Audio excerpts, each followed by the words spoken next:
Welcome back to another high-yield session of Simplified UPSC by PPP. If you want to crack the code on ancient India, you are absolutely in the right place. We're really glad you're with us. We're treating this deep dive as a strategic war room for your preparation. So whether you're driving to work, hitting the gym, or maybe you're sitting at your desk with your highlighters ready, you are a future civil servant. And we are here to make sure your history prep is, well, let's say bulletproof. That's the goal. That is right. And we're not just, reading history today. We're analyzing it for the exam. We're on the lookout for patterns, for the exceptions, and the logic behind all the facts. Absolutely. Now, before we open the archives of the past, I do have a humble request. If you find value in what we're doing, if this helps you connect the dots in a way that actually sticks, please subscribe to the channel. It makes a huge difference. It really does. It boosts our retention and helps the algorithm find other serious aspirants just like you. And if you are capable and you want to support this mission, maybe consider backing us on Patreon.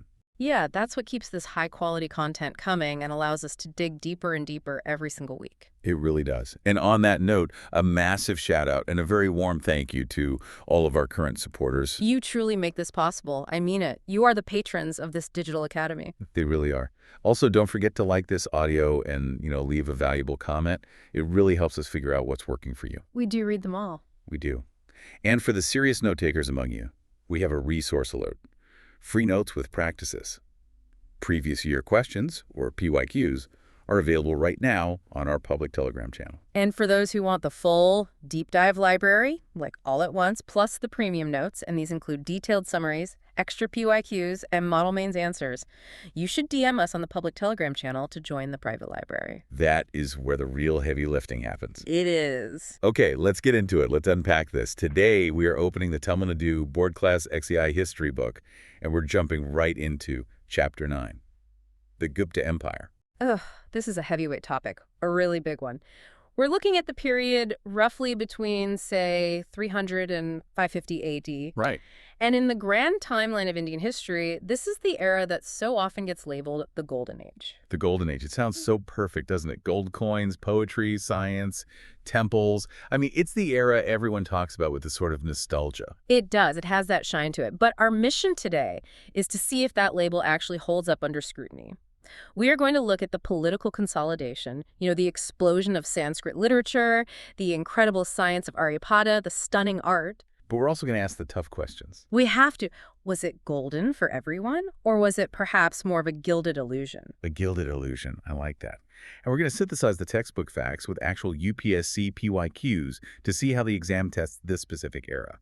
We aren't just here to admire the view. We are here to map the terrain for you. Exactly. So to understand the Gupta Empire, we first need to understand how we know what we know. Right, the sources. Yeah. Where does the information come from? Well, historians reconstruct this era using what you could call a trinity of evidence. You have literary, epigraphical, and numismatic sources. The trinity. Okay, let's break that down. Literary sources first. So this covers the books, the plays, the religious texts, all that stuff. Correct. The Puranas are vital here. Specifically, you're looking at the Vayu, Vishnu, and Matsya Puranas. And what do they give us? They throw light on the royal genealogy of the Gupta kings. I mean, they're not perfect history books, but they tell us who succeeded whom, what the lineage was supposed to be. Right. They're religious texts, so they're probably a bit idealized, shall we say. To put it mildly, they aren't exactly peer-reviewed journals. But then we also have secular literature. Yeah. We have contemporary dramas. You have plays like Devi Chandraguptam and Mudrakshasam, written by Vikramaditya. I know there's a tongue twister. But why are these plays so important? Aren't they just stories? They are, but they're crucial. Devi Chandraguptam is particularly fascinating because it gives us a glimpse into the kind of political intrigue that you're just not going to find in the official inscriptions. Okay, you've got my attention. Is that the one about the succession crisis, the really dramatic one? That's the one. It tells the story of a ruler named Brahmagupta, who is, interestingly enough, often left out of the official family tree. So a black sheep of the family. A very weak one, according to the play. The story goes that he was so weak he agreed to surrender his wife, the Queen Dhruvadevi, to a Saka enemy just to save his kingdom. Wow. That's not a great look for a king. Not at all. And his younger brother, the hero of the story, Chandragupta II, was having none of that. He disguises himself as the queen, infiltrates the enemy camp, kills the Saka king. A classic Trojan horse maneuver. Exactly. But it doesn't stop there. He then comes back and eventually kills his own brother, Ramagupta, to take the throne, and the wife. That is basically a Bollywood thriller script written 1,500 years ago. It is. And, while historians are still debating the exact accuracy of every single detail, it highlights the internal power struggles. It shows us that the rise of these great kings wasn't always this smooth, divinely ordained process. It was messy. It was human. Very.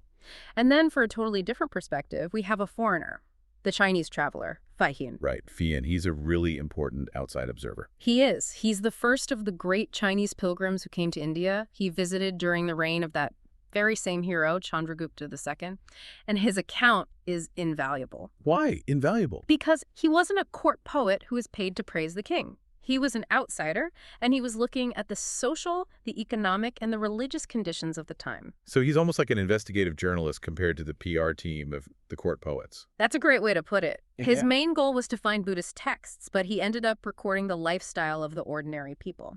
We'll definitely get to his specific observations on society later, but just remember for now, his view is from the ground level, not from the palace balcony.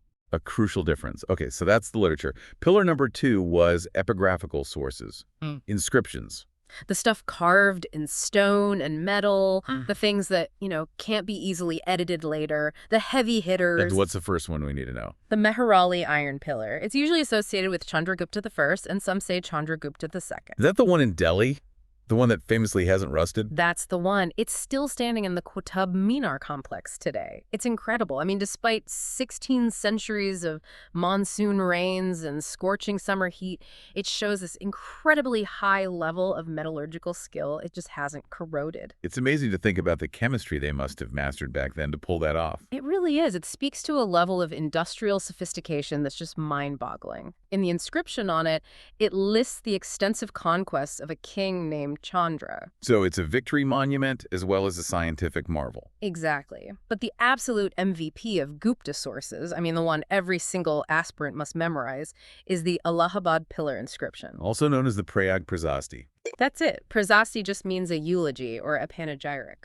We will definitely dig deeper into that one when we talk about Samudragupta, because from what I remember, it's essentially his resume carved in stone. You've got it. And that brings us to the third pillar of evidence. Numismatics. The coins. Gold coins. The Guptas issued a lot of them, right? They call them dinars. We've seen huge numbers, beautifully crafted, high-purity gold coins. And this, right here, brings us to our first major exam connection. A really direct one. Right. If you look at the Civil Services mains from 2017, the General Studies Paper 1, Question 1 asked, and I'm paraphrasing here, how do you justify the view that the level of excellence of the Gupta numismatic art is not at all noticeable in later times? Whoa, that is a direct hit. So the exam is literally asking us to compare the bling of the Guptas with what came after. Precisely. And the source text gives us the answer. It notes the variety of gold coins. They had legends, they had figures, they depicted the kings in all sorts of poses, playing music, slaying lions, riding horses. The gold content was high, the artistic detail was just exquisite. So it's a reflection of more than just art. It's about the economy. That's the key insight. This illustrates a peak in artistic skill, yes. But more importantly, it shows massive economic prosperity. So the argument you'd make in the exam is that the Guptas had the gold and the artists to make these masterpieces, and later dynasties just didn't. That is the core of it. When you look at the post-Gupta period, the coins become scarcer. The gold is debased, which means it's mixed with cheaper metals like copper. The designs get crude. So the numismatic decline directly reflects a decline in long-distance trade and a shrinking economic surplus. Exactly. The Gupta coins were the gold standard of a booming, confident economy. The coins of later periods tell a story of struggle. Okay, so we have our sources. We know about the books, the pillar, and the gold. Now let's watch the empire rise. Who actually started this whole show? Well, it starts relatively small. The founder is a man named Sri Gupta, and he's followed by his son, Gatotkacha. Gatotkacha. That is a great name. Sounds powerful. It does. But, and this is important, notice their titles. In the inscriptions, they were just called Maharajas. And in the context of the 3rd and 4th century AD, Maharaja didn't mean emperor or great king, did it? Not at all. It usually implied they were feudatories or minor kings, perhaps subordinates to the later Kushans or another power called the Marundas. The point is, they weren't ruling a continent just yet. So who takes it to the next level? Who's the one who turns this small kingdom into a real empire?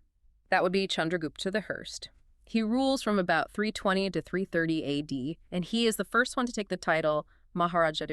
King of Kings. Now that is a statement. That's a declaration of independence and ambition. It absolutely is.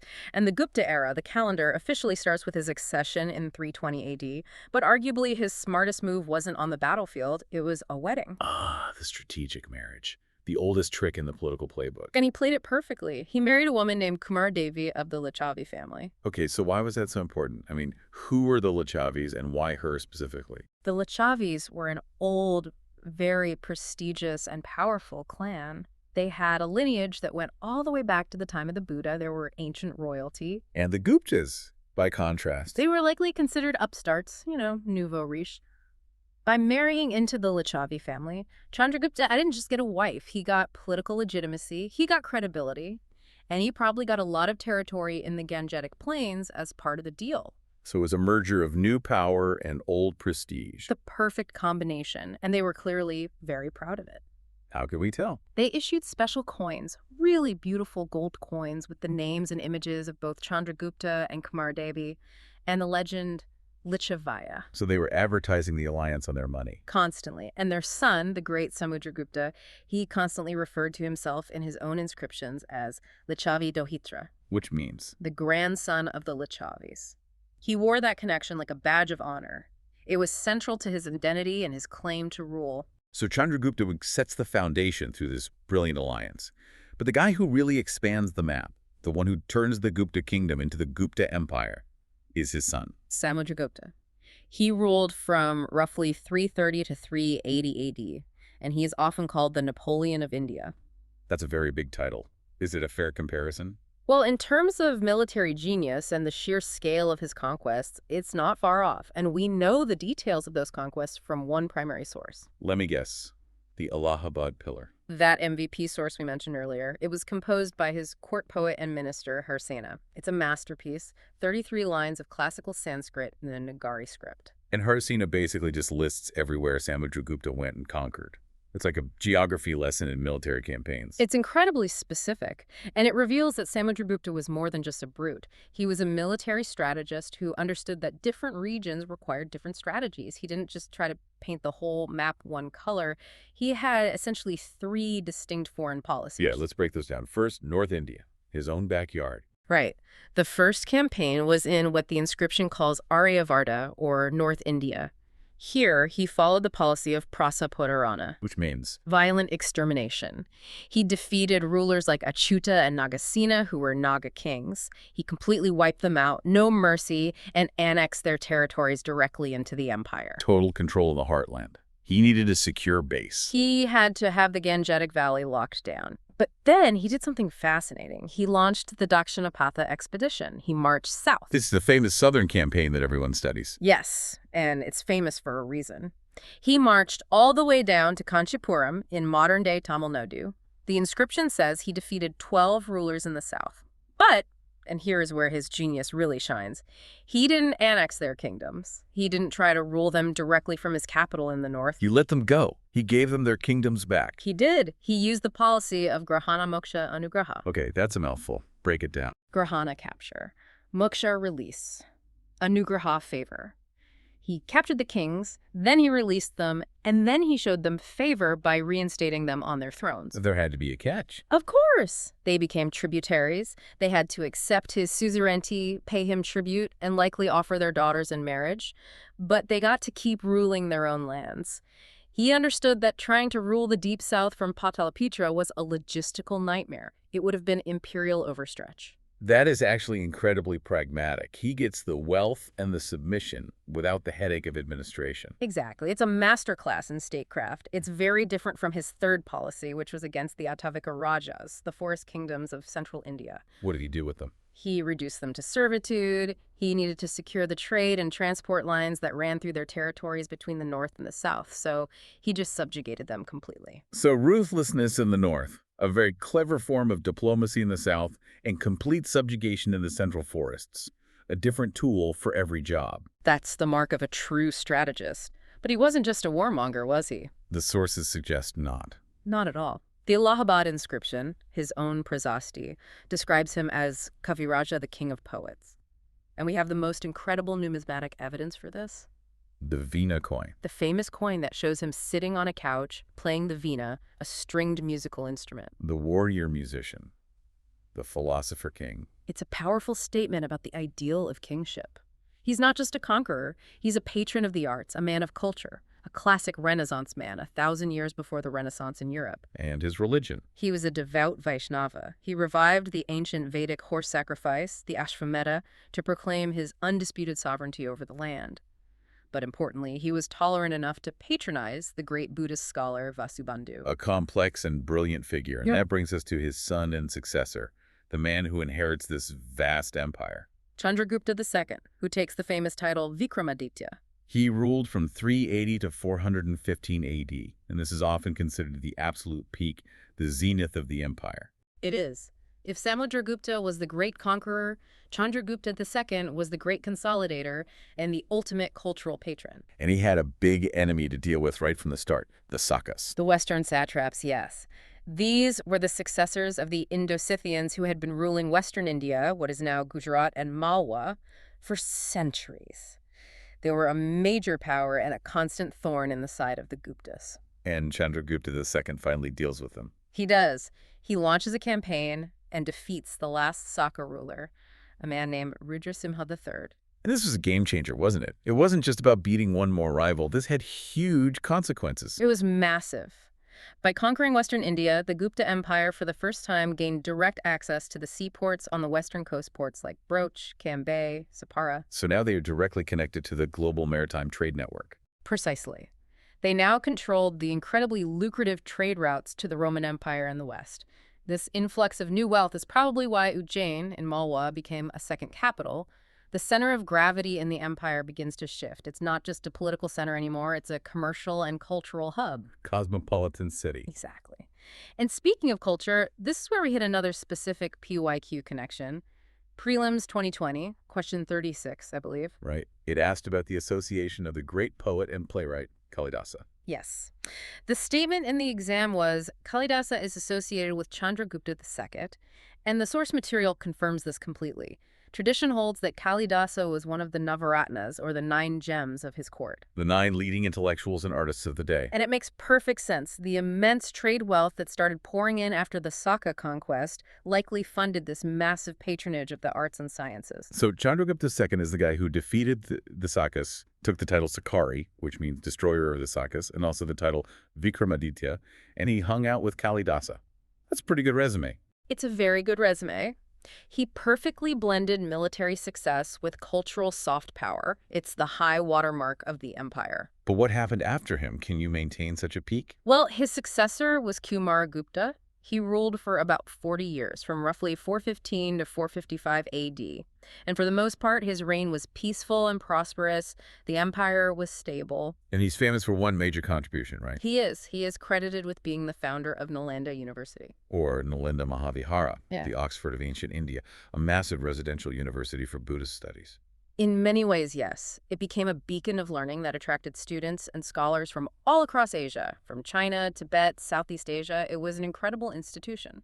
So things are still going well under Kumaragupta. They are. He also performed the Ashvamedha sacrifice, which shows he still had that imperial clout. But towards the end of his reign, trouble started brewing on the horizon. The sources mention threats from a people called the Pushyamitras, and more ominously, the Huns. The Huns. These are the terrifying nomadic invaders from Central Asia who were smashing empires left, right, and center from Rome to Persia. The very same. A branch of them, the White Huns or Hephthalites, started pressing on the northwest borders of India. And who had to deal with this threat? Kumaragupta's successor, his son, Skandagupta, he's remembered as the hero who faced the Huns. And initially, he was very successful. The inscriptions praise him for defeating them and saving the empire. A great military victory. But wars are expensive, especially long defensive wars against relentless nomadic horsemen. Extremely expensive. The constant strain of defending the northwestern frontier completely drained the treasury. While Skandagupta was successful militarily, the empire was left financially exhausted. And do we have evidence for this? We do. We see the purity of the gold coins dropping significantly during his reign. The later Gupta coins have less gold and more alloy. He was fighting a fire that would eventually burn the entire house down. So he wins the battle, but maybe loses the war in the long run. That's a very good way to put it. The Hun threat was contained for a time, but the damage was done. Okay, let's shift gears a little bit. We've covered the kings and their battles in detail.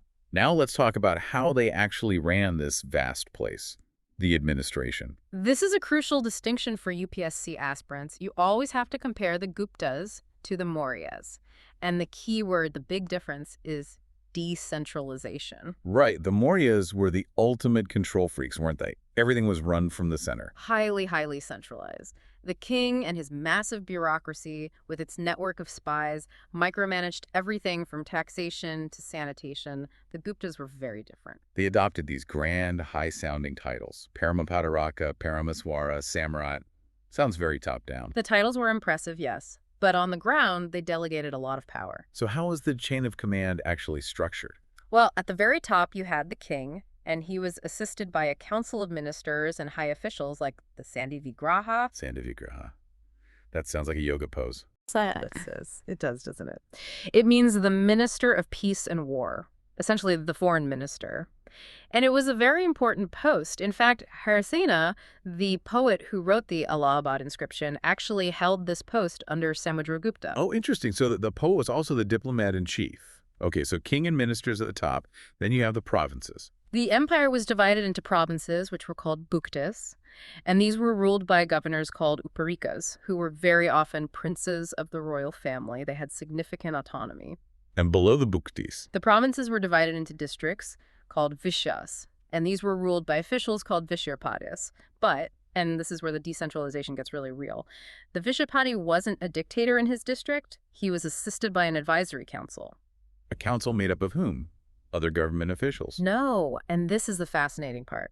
The council was made up of representatives from the local community. Like a local city council? Exactly.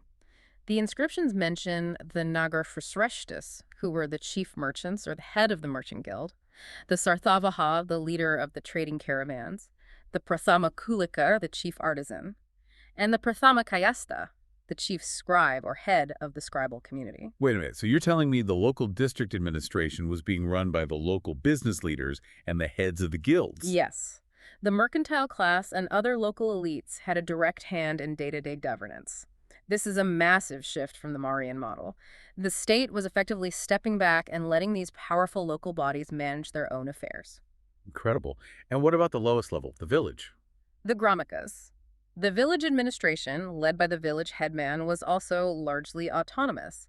But the most significant administrative development of the Gupta period, and this is a really high-yield point for the exam, was the system of land grants. These are the famous Agraharas or Brahmadeya grants? That's right. The king would grant large tracts of land, sometimes entire villages, to Brahmins, to temples, and later even to his own officials as a substitute for salary. Okay, but he wasn't just giving them the land to farm, was he? That's the crucial point. He didn't just give away the land, he gave away the administrative and judicial rights over that land. The grant charters would often explicitly say, royal troops and tax collectors will not enter this village. He was basically creating little islands of private authority within his own empire. Precisely. This is seen by many historians as the seed of Indian feudalism. By giving away the right to tax and the right to police, the central authority was slowly, piece by piece, weakening itself. On the map, the empire looked strong and unified, but the foundation was beginning to fragment from within. It seems like a neat pyramid structure, but a fragile one in the long run. Now, what did our friend Fa-hien, the Chinese traveler, have to say about the general vibe of the administration when he was there? He gave it a glowing review, actually. He called the administration mild and benevolent. That's pretty rare for ancient times. You usually hear about brutal punishments and oppressive rule. And he backs it up. He noted that there were no severe punishments. Most crimes were punished with fines, not with mutilation or the death penalty. So a much less harsh legal system. Much less. And significantly, he said there was no spy system. This is in stark contrast to the Mauryas, whose empire was held together by a vast network of informants. So no secret police breathing down your neck. And people had freedom of movement. You could travel across the empire without needing a passport or facing constant checkpoints. To an outsider like Fa-hien, it felt like a remarkably free and well-governed society. It does sound pretty good. Yeah. Now let's talk about the engine that was driving this whole empire, the economy. Roman gold poured into India. That's really the headline for this era. We mentioned the western ports opening up after the Saka conquest. Mm-hmm. What were we selling to the Romans to get all this gold? High-value luxury goods, the things India was famous for. Fine cotton textiles from Bengal, indigo from Bihar for dyes, high-quality silk from Benares, and of course, spices, especially pepper from the south. So we were essentially the luxury workshop of the world at that time. In many ways, yes. And this brings us to an interesting connection with a prelims question from 2020, question 21. The exam asked about the meaning of certain economic terms, like orang, banyan, and marasadar. Now, to be clear for our listeners, those specific terms are from later periods, mostly Mughal and colonial India. They aren't in this specific chapter. That's right. But the concept is what's relevant. The exam is testing your understanding of economic structures across different time periods. And in our Gupta source text, we see the immense importance of the guilds or shranas. The merchant organizations. Exactly. Merchants and artisans organized themselves into these powerful guilds to increase their activity and their influence. They even had their own laws, their own seals, and in some cases, their own militias to protect their caravans. And as we just discussed, they were even involved in local administration. The text mentions the Nagara Sreshtis, the city merchants, having a direct role in governance. This shows the rising power and prestige of the mercantile class, which is something the exam often likes to contrast with the post-Gupta period, where long-distance trade declined and society became more agrarian and feudal. And what about agriculture? The backbone of any pre-modern economy. Still the absolute backbone. The texts describe it as generally prosperous, though it was heavily reliant on monsoon rains. However, the condition of the peasantry wasn't always rosy. We start to see the term Vishti appearing more often in inscriptions from this period. Vishti, what does that mean? It means forced labor or corvée labor. Villagers were often compelled to work for the army or for touring officials for a certain number of days without any pay. So while the merchants in the cities were counting their gold coins, the farmers in the villages were sometimes facing coercion from the state. It's another one of those contradictions. Prosperity at the top, but potential hardship at the bottom. Okay, so far so good. We've got great kings, mild laws, lots of gold flowing in. It really does sound like a golden age.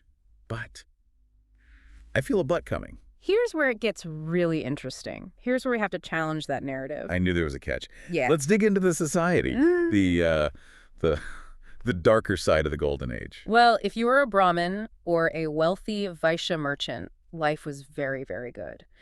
But the caste system, the Varna system, had become extremely rigid during this period. Brahma's at the top, of course. At the very top. They were receiving enormous gifts and land grants from the kings, which cemented their position as the preeminent social and religious class.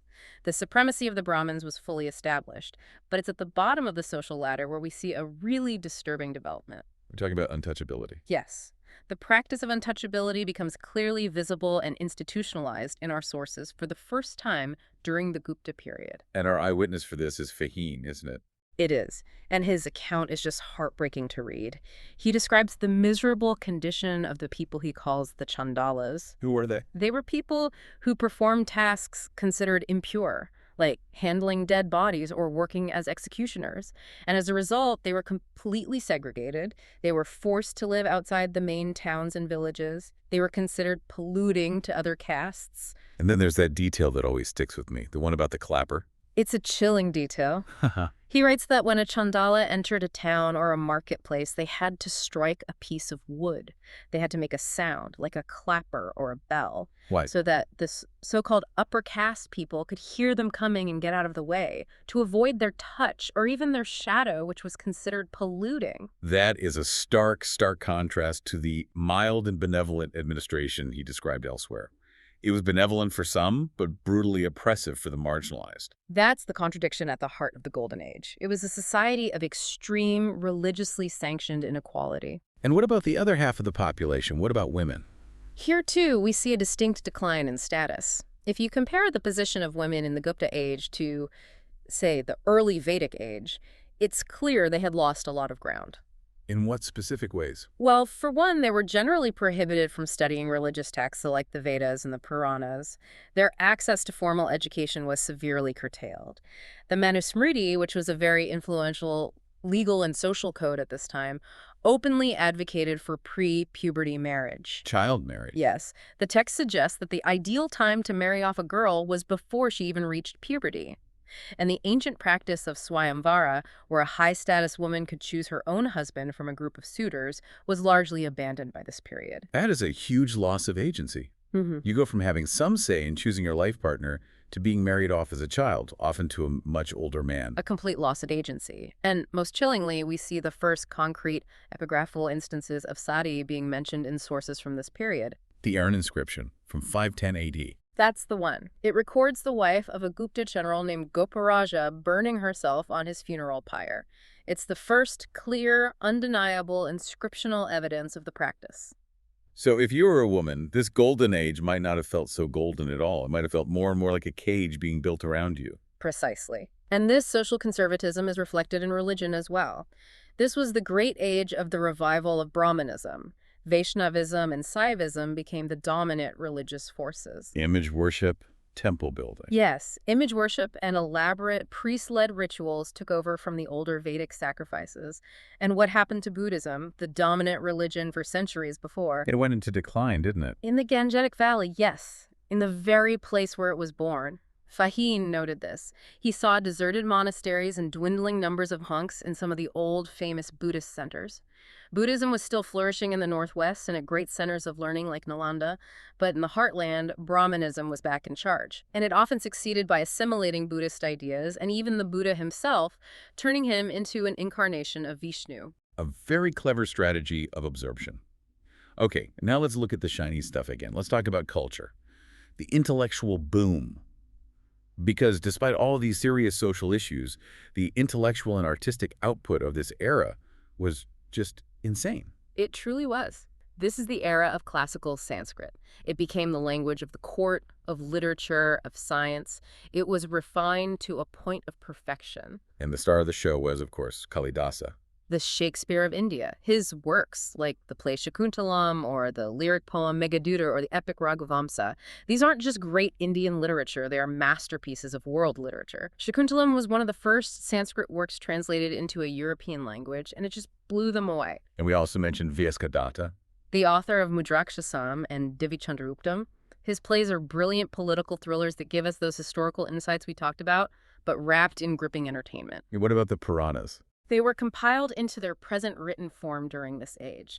So the great stories of the gods that form the basis of popular Hinduism today, the myths of Shiva, Vishnu, the goddess, they were largely codified and written down in the form we know them during the Gupta period. Now, science. This is the part that always surprises people who think ancient history is just about myths and kings.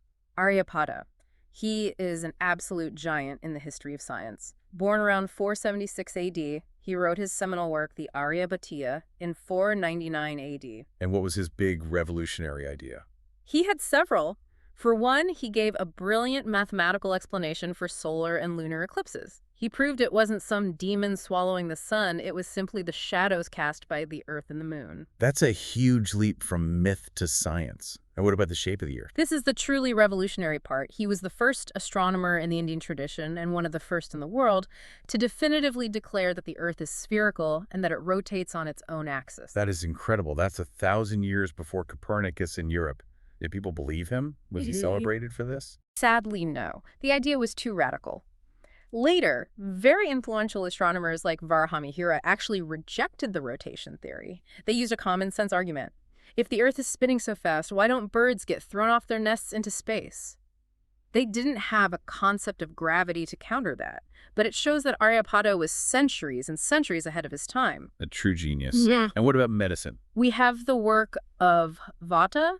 He wrote the Samgraha, which is a massive, comprehensive summary of the 8 branches of medicine. It systematized the entire field of Ayurveda. And we can't forget the engineers, the guys who made that non-rusting Meheroli iron pillar. Metallurgy was at an absolute peak. That pillar is a testament to a level of technical skill and chemical knowledge that we still admire today. They knew how to make rust-resistant iron on a massive industrial scale. Finally, let's touch on art and architecture. This is where we see the temples rising. Yes.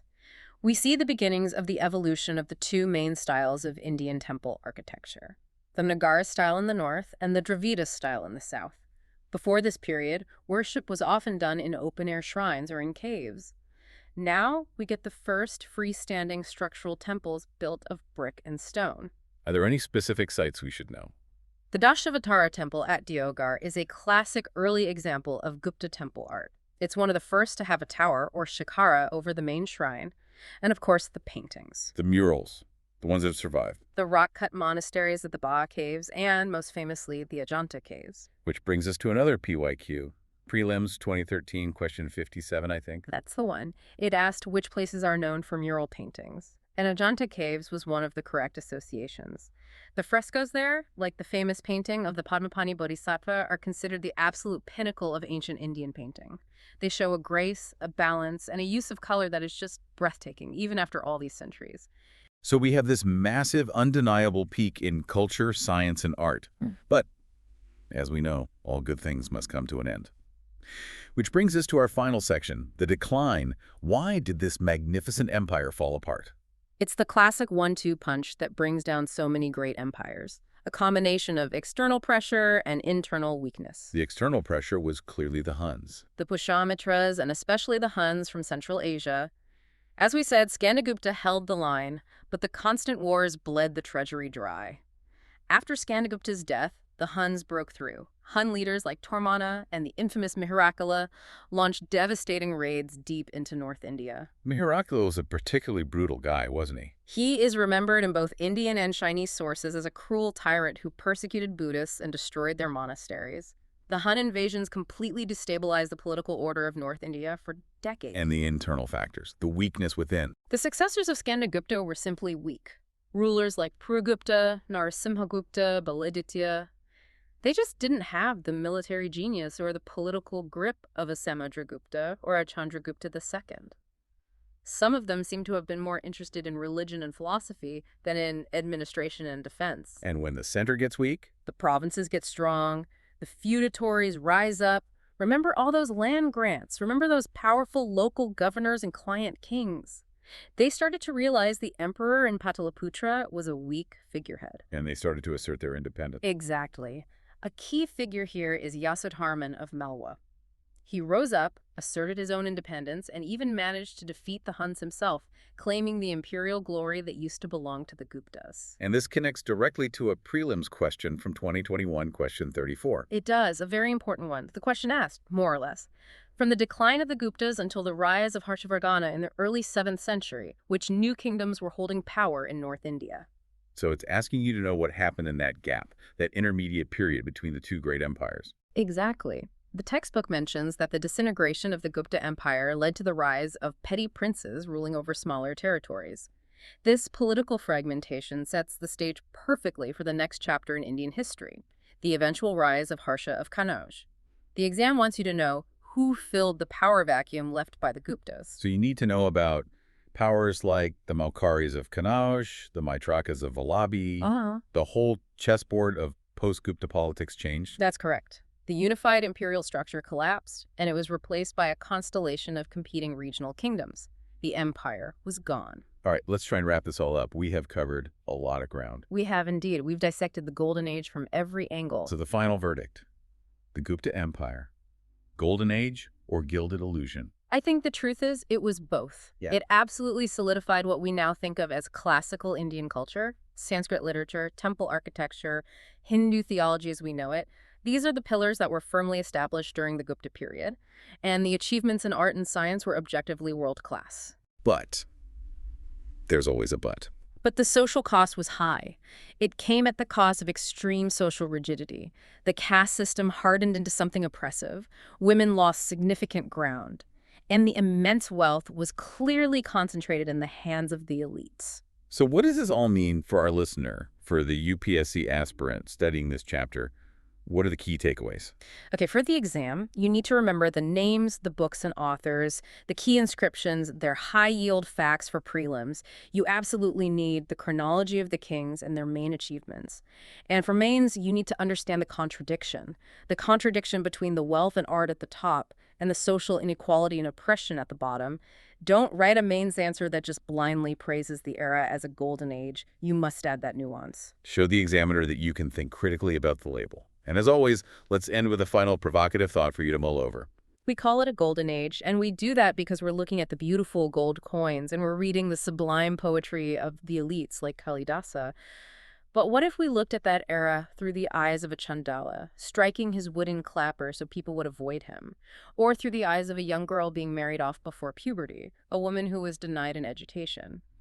If we look at it from their perspective, as Fa-hien partially did, would it still look golden?